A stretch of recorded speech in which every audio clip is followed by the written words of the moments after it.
Hey guys, Ducks Hockey and more. We're here. We're back. Anaheim Ducks have a roster for 23-24. This season, some surprising names made the team. Very happy to see it. Surprised as well, but very happy. Stick around. We're going to talk about it.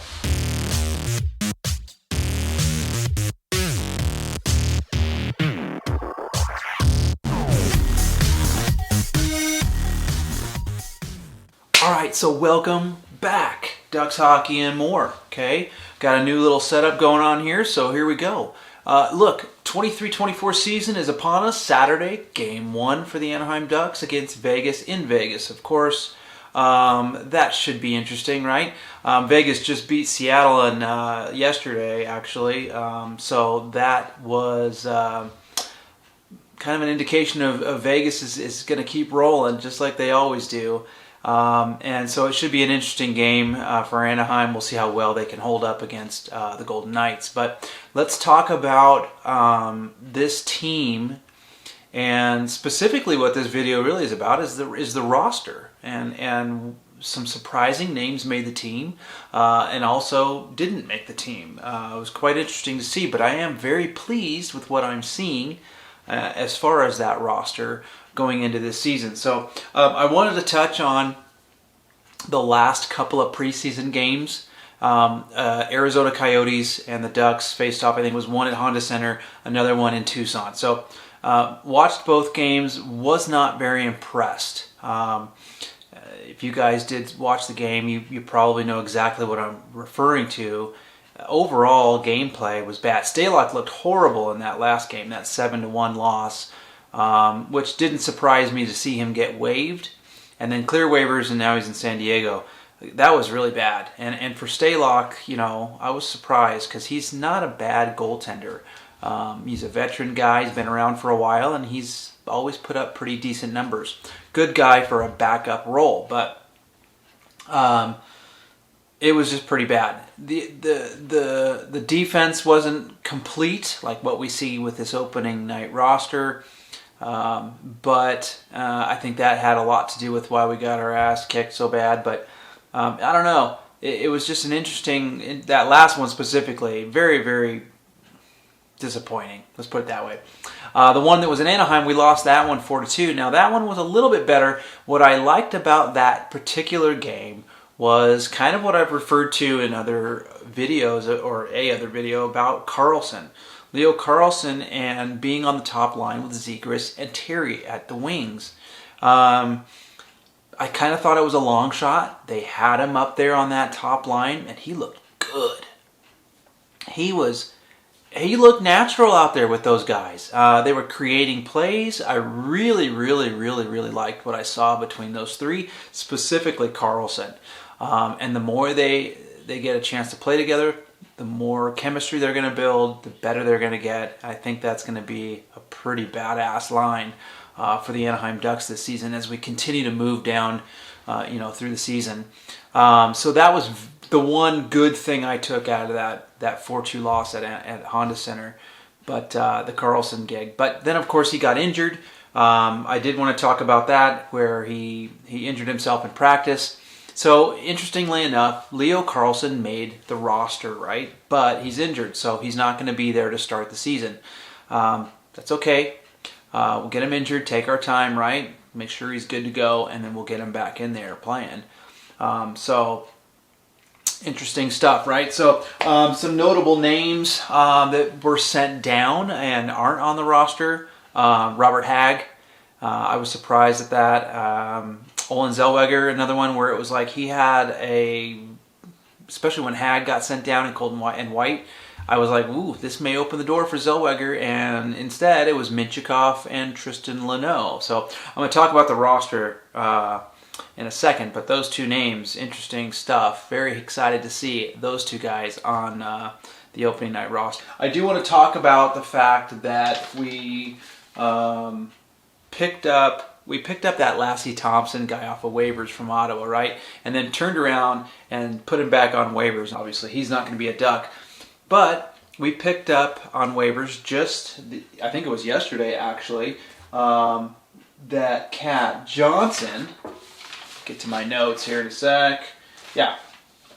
Ross Johnson, okay, New York Islander, picked him up on waivers. Now this guy, it'll be interesting to see because they have already set the roster, right? And then they go and they grab this guy in waivers. He's not an offensive guy at all. He's just a big bruiser. He is a fighter. He's done in the minor leagues, but he's played in the NHL for quite a while. He's managed to stay on the team at the NHL level most of his career. It's interesting though that he doesn't play a lot though. He's one of those guys that's brought in when needed. Injuries, he's inserted in the lineup, that kind of thing. So not sure where he's going to fit in with this group, but it doesn't matter. They picked him up, and as a depth forward guy that has a lot of NHL experience, and he's a bruiser.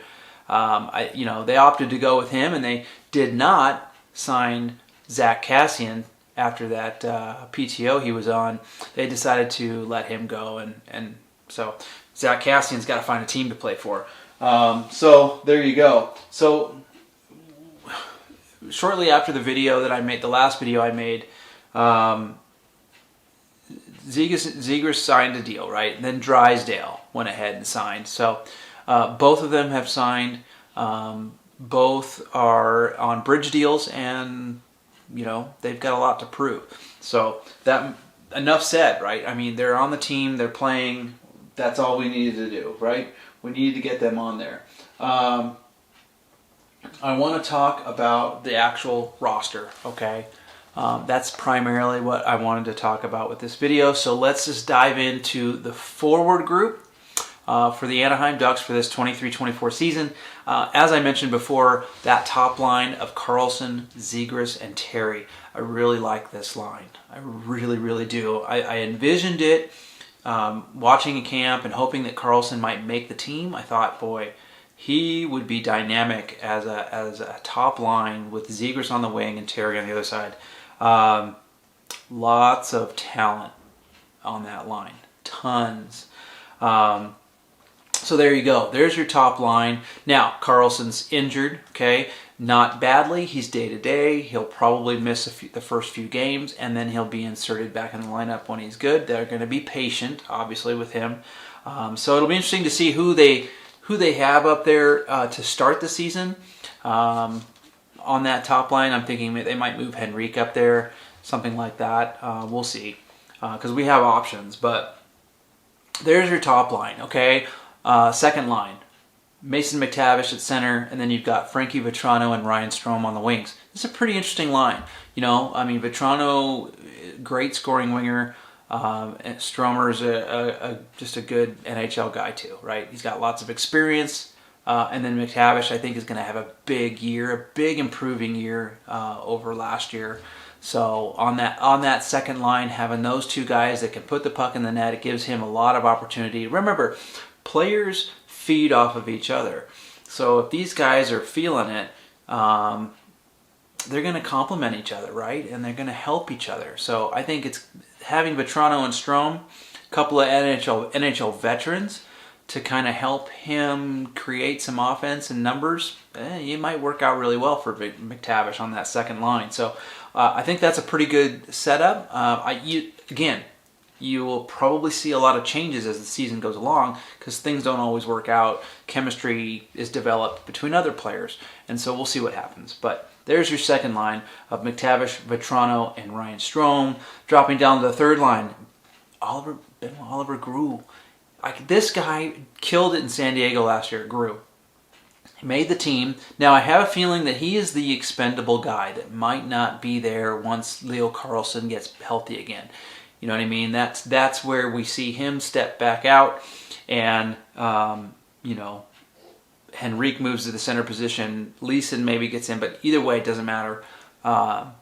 We'll see what happens. But Grew made the team. I love that. He had a really good, strong year in San Diego last year. So obviously he earned it, right? He earned it. Henrique on the wing, Silverberg on the wing. Now here's your two guys that I love. These guys, especially Henrique. They're on combined $11 million take up of our cap hit between those two players, Henrique and Silverberg, right? $11 million. I can tell you right now, you're not going to see either one of those players at the end of the year. They're going to get moved at the deadline. They're Henrique more than Silverberg are valuable pieces that we can move at the deadline to a team that's looking to make the playoffs and add some depth and some scoring punch. Silverberg's a depth player, good two-way guy. I have a feeling that some team's going to want him. Now, it's his contract that's going to be the hard part of that, and the Ducks may have to hold on to a little bit of it. And maybe with Henrique too. But either way, I don't expect to see either one of them come the end of the season. That's $11 million that come next season. Okay, and we're already talking about next season. Can you believe this? Next season, those two are off the books. That's $11 million that frees up. Plus the cap goes up. So even more money to play with, right? And I really think the Ducks should go after a high-scoring winger like a William Nylander. That's just my opinion. But there's your third line, okay? Gru, Silverberg, and Henrique. We'll see how things get mixed up. Here's your fourth line, your grinding line, right? Sam Carrick in the middle, Brock McGinn, and Max Jones. Love this line. You got to have a line like this. Back in the 06-07 Stanley Cup team, those of you who are old enough to remember and watched it, we had the Niedermeyer, Sammy Paulson, Travis Moen line. They called it the shutdown line. And that's exactly what they did. They were thrown out there against the other team's top lines, and they shut them down. Absolutely shut them down. So can Jones, Carrick, McGinn do that? Probably not, but they're a good grinding line. They can put the puck in the net, too. That's the nice thing about this line is they're big guys, they're physical guys. They'll grind it out with you and make the other team's defense pay, right? And they can put the puck in the net from time to time. So good fourth line right there with those three. Brett Leeson also made the team as an extra forward. So he obviously impressed at camp. So Brett Leeson. And then injured reserve, one of the biggest names, off-season acquisition of Alex Killorn was not mentioned in that roster because he is in that fractured finger injury. So he is week to week. He's going to probably be out for till at least November, I would imagine, right? So Killorn, obviously, when he becomes healthy, he will be in the lineup. Okay, so it'll be interesting to see how he and the dynamic of Killorn being inserted in the lineup at whatever point in the season they're at, where people are starting to get used to each other and things are starting to kind of become familiar, and it'll be interesting. But Killorn will definitely be inserted in the lineup on the wing. So one of those guys, there's going to be some shuffling, okay? There's going to definitely be some shuffling going on. Let's talk defense, okay? Defense has been a big deal, right? Last year was such an atrocious year in the sense that it was just shot totals against us were outrageous. No help for Gibson and Dostal, just gaping holes. And breakouts out of the zone were pretty bad. Really, Fowler was the only bright spot when it came to the skating ability and getting the puck out of the zone and that kind of thing. But this year's going to be different. We're bigger, we're stronger. We've got Drysdale back. Hopefully, he doesn't get injured. So here's your defense. Okay, Fowler and Drysdale, right? Love that, right? Pavel Minchikov, the number 10 pick overall in 22, okay, made the team over Owen Zellweger. So Zellweger got sent down, didn't quite make it.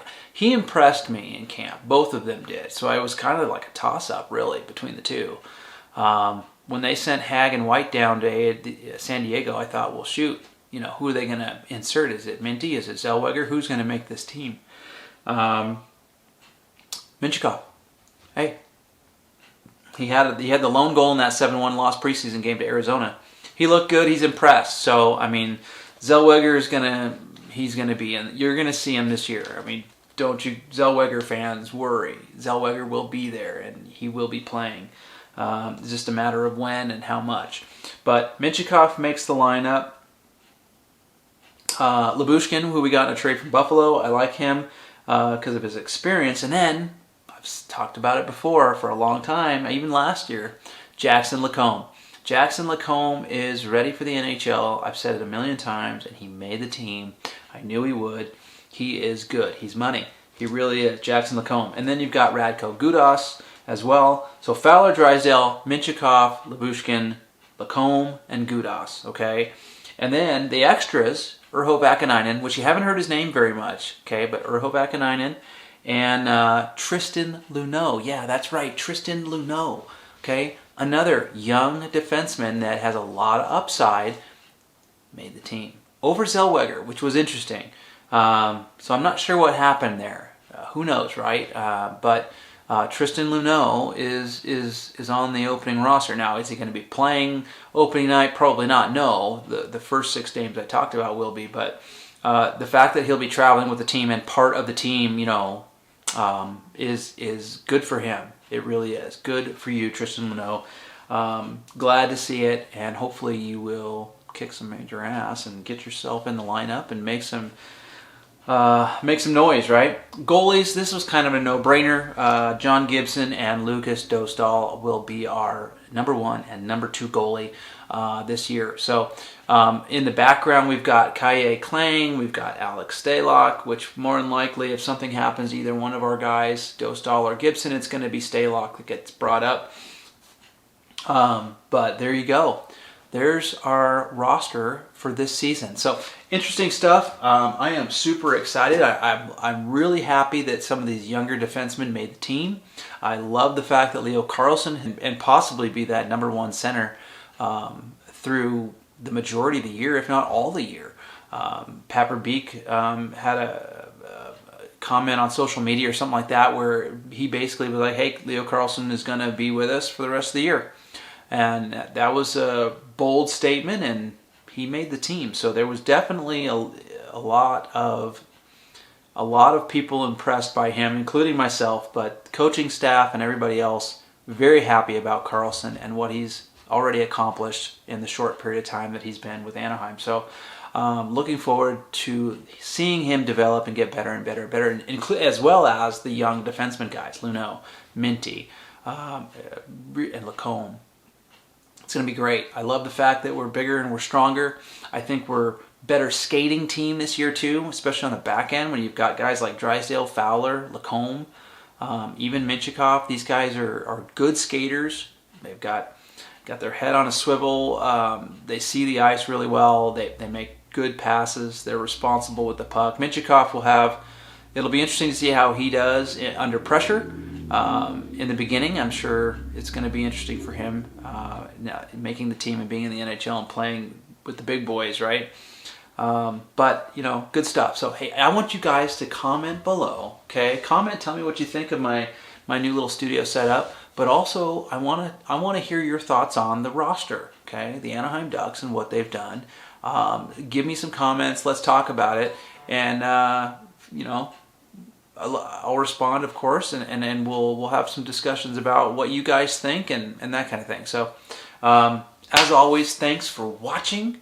Thanks for being a part of Ducks Hockey and more.